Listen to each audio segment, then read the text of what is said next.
बहुत शुक्रिया। तजारती वक्फे के बाद मैं सनम एजाज प्रोग्राम देख रहे हैं। अब तक सनम के साथ और अब तक में अब शुरुआत हम करेंगे जम्मू कश्मीर के दूसरे मामलात की और दूसरे मामलात पे अपनी पार्टी। इंतखाबात आ रहे हैं और इंतखाबात के हवाले से सभी सियासी जमातें मोर्चे निकाले हुए हैं।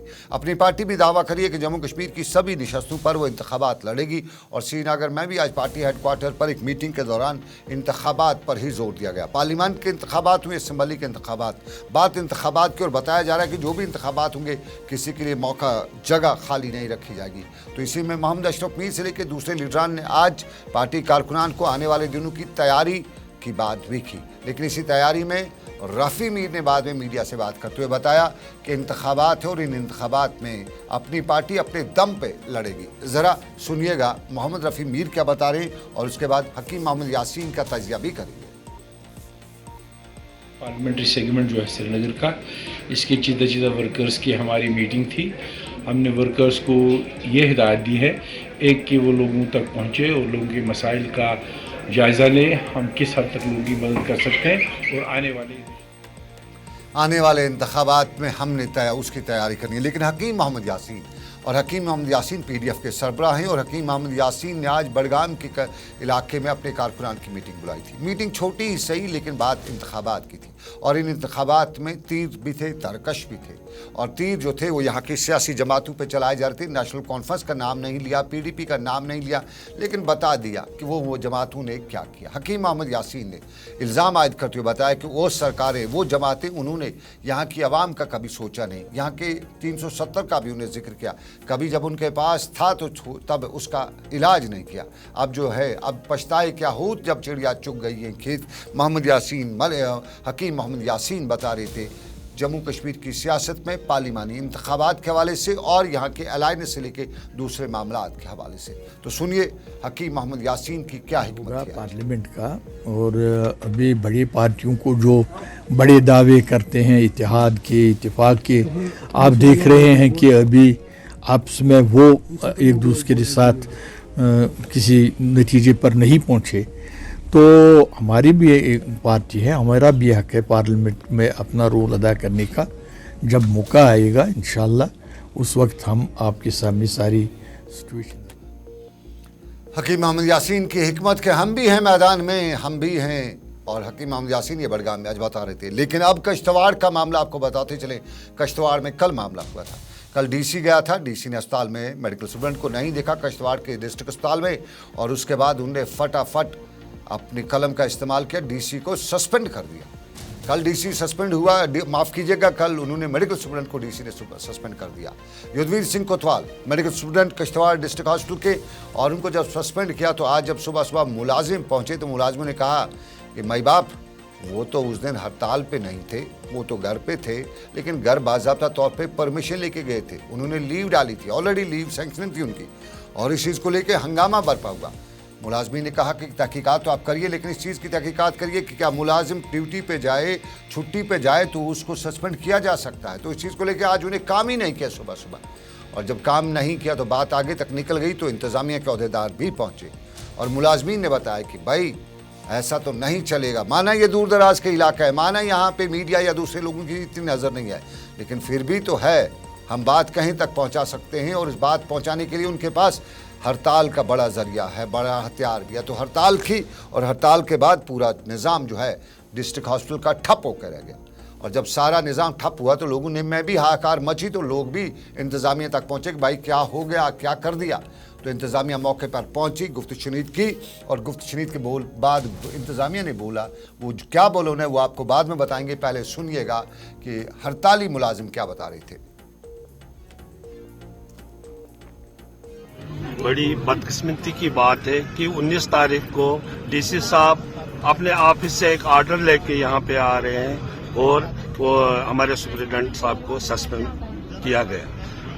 अजीब ये बात है कि 13 तारीख लोहड़ी का दिन था जब सुप्रिटेंडेंट अपने परिवार के साथ मतलब घर गए, मतलब जहाँ पे उनको मतलब लोहड़ी मनानी थी, और उन्होंने मतलब ऑलरेडी छुट्टी भी लेके रखी थी 15 से 19 तारीख तक उनको छुट्टी भी लेके जो मतलब पोर्टल जिस पोर्टल पे उन्होंने डाला है वो पोर्टल खोला गया नहीं। मतलब डीसी साहब ने वो जहाँ पे उसकी हाजिरी थी वो मतलब देखी नहीं, जबकि वो हाजिरी देखनी चाहिए थी कि अगर उन्होंने वो एक्सेप्ट नहीं की उसकी मतलब छुट्टी।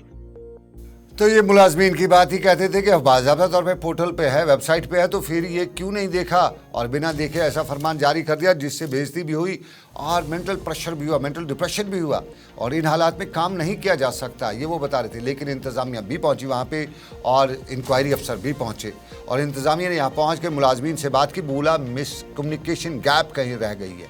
तो उसी कम्युनिकेशन गैप की वजह से हुआ है, बड़ी मुश्किल से खबरें हैं कि बड़ी मुश्किल बड़ी मेहनत समाजत के बाद बिलाखिर मुलाजिम अपने काम पे वापस चले गए। इंतज़ामिया ने कैसे बात की, क्या बताया, वो ज़रा सुनिएगा और उसके बाद हम बताएंगे एक और फैसला जिस पे हमारी सिख बरादरी बड़ी नाराज़ दिख रही है। लेकिन वो फैसले से पहले कश्तवाड़ में इंतज़ामिया क्या बता रही थी। एम्प्लॉइज़ को यही कहा कि मे बी पॉसिबल कोई कम्युनिकेशन गैप रह गया होगा। ये हमारे मेडिकल सुपरिटेंडेंट साहब जाएंगे, खुद डीसी साहब के पास अपना एक्सप्लेनेशन दे देंगे, बाकी डिसीजन डीसी साहब जो है। ये कम्युनिकेशन गैप थी, ये बताया जा रहा था कश्तवाड़ में, लेकिन सिख बरादरी के लोग जो हैं वो नाराज़ दिखाई दे रहे हैं। हालिया ऑनरेबल हाई कोर्ट का एक फैसला और ये मामला शुरू होता है वोट से। सिखों बरा के जो अपने जो केसेस होते हैं, अपने मामलात होते हैं, इलेक्शन माफ़ के केस ने अपने इलेक्शन जो होते हैं, उन इलेक्शंस में वोट डालने का हक किसको है? सिख कहते हैं सिर्फ सिंह और कोर को, जिनके ये होगा, जो सिख कौम से मानने वाले सिख कौम से। ये सिखों की अक्सर आबादी कहती है कि सिखों के जितने भी जो अपने इनके इलेक्शन होते हैं उनमें वोट डालने का हक उन पर है।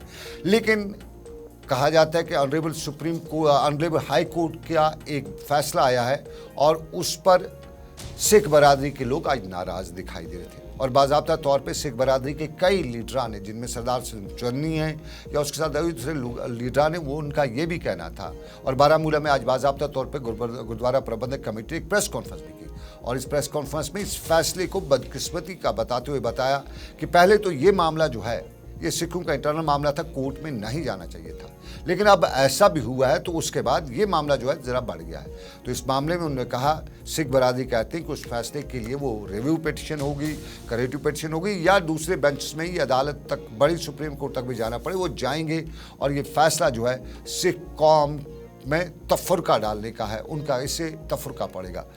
इस आज की इस प्रेस कॉन्फ्रेंस में ये सिख कौम के गुरुद्वारा प्रबंधक कमेटी के बारामूला के लोग बता रहे थे और जम्मू से लेकर श्रीनगर तक सिख कौम के जितने भी लोग हैं, लीडरान हैं, वो इस फैसले पर कहीं न कहीं नाराज़ ही दिखाई दे रहे थे। ये कुछ दिन पहले जे.एंड.के हाई कोर्ट ने एक रूलिंग दी कि क्योंकि वो एक केस दायर हुआ था, हमारे एक मेंबर तो नहीं कहेंगे, एक जब डीजीपीसी इलेक्शंस हुई थी तो उसमें कई लोगों को हक होता है उठने का, तो एक हमारे भाई साहब हैं जो हार गए इस इलेक्शन में। तो जब वो हार गए तो उन्होंने ये ऑब्जेक्शन रेज़ की कि भाई इसमें ऐसे वोटर भी थे जो उसके हिसाब से सिख नहीं थे, क्योंकि उन्होंने सिंह एंड कोर अपने सरनेम के साथ नहीं लगा रखा था। तो मगर मैं जब भी कभी इलेक्शंस होती हैं उससे पहले एक ऑब्जेक्शन पीरियड होता है जिसमें आपको अपना ये दायर करना होता है।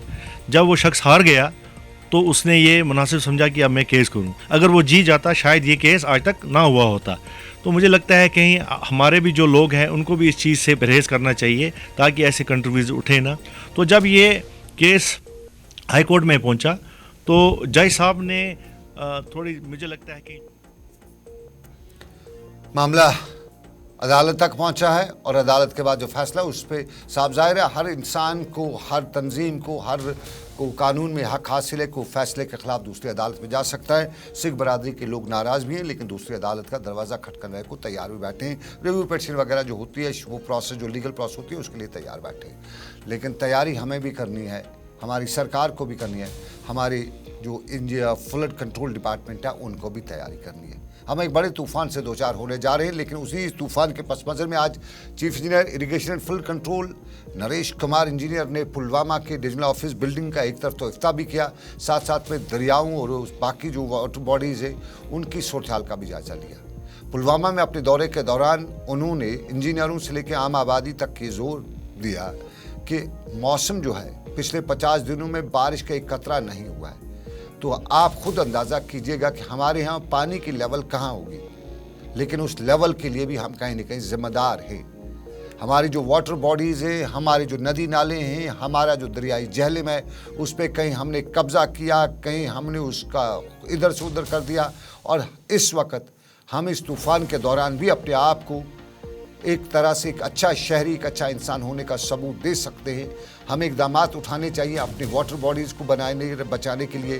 अपनी वाटर बॉडीज़ के साथ साथ हमारे जो पानी के रिसोर्सेज हैं और पानी के चश्मे हैं, नदी नाले हैं, उनको बचाने के लिए हमें कुछ न कुछ करना पड़ेगा। और एक आम शहरी से लेके सरकार के हर फर्द की ये जिम्मेदारी भी है। इस दफ़ा लगभग 50 दिन से एक सिंगल ड्रॉप भी आसमान से नहीं गिरा है, पर हमें थोड़ी जो इनपुट्स मिले हैं आईएमडी डिपार्टमेंट से वो ये हैं कि ये जो ड्राई स्पेल है इसका एंड अभी शॉर्टली होने में उम्मीद बताई जा रही है। डिपार्टमेंट रेगुलरली ड्राइव्स अपनी करता रहता है, और जब भी ड्राइव्स होती हैं इसमें रेवेन्यू का स्टाफ भी हमारे साथ जुड़ा होता है, पुलिस के लोग भी रहते हैं। तो ये बार बार ड्राइव्स हम करते रहते हैं, लोगों को एडवाइस भी किया जाता है कि वो ऐसा ना करें। लोगों को भी सरकार ड्राइव करती है, irrigation and flood control department drive करती है, दरिया जहलम के किनारों से, नदी नालों से या दूसरे जो वाटर बॉडीज़ हैं उनसे जो इंक्रोचमेंट्स हैं वो हटाए जाने की। लेकिन हमें भी कुछ करना है, ये बता रहे थे chief engineer irrigation and flood control के। लेकिन आपको नाज़रीन बताएं आरटीओ कश्मीर क्या बता रहे, वो आपको बताएंगे हम, लेकिन छोटे से तजारती वक्फे के बाद। पहले ये छोटा सा तजारती वक्फा।